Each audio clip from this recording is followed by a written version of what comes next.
ওই কপাল দিয়া বান্দা আমার কুদরতি কদমে সাজদা দিবে। এই কপালটার এত দাম, এই কপাল কোন ফায়াকুন বললে হয় না, এই কপাল ফেরেশতাদের হাতে বানাইলেও হয় না, আমি আল্লাহ নিজের হাতে বানাইছি।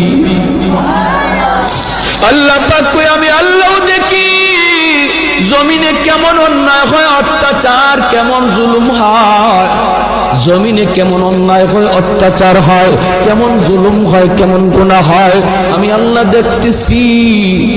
আমি আল্লাহ দেখতেছি আমার নবীর নায়েবে রাসূল উলামায়ে কেরামের সাথে কেমন আচরণ হয়, সবই আল্লাহ বলেন আমি দেখতেছি। এরপরও আমি কেন নগদ ধরি না জানুনি? 4 শ্রেণীর কারণে। লাউলা মাশাইখুর রুক্কা ওয়াল শাবাব খুশা ওয়াল আতফাল রুদ্দা ওয়াল আনআম রুক্তা।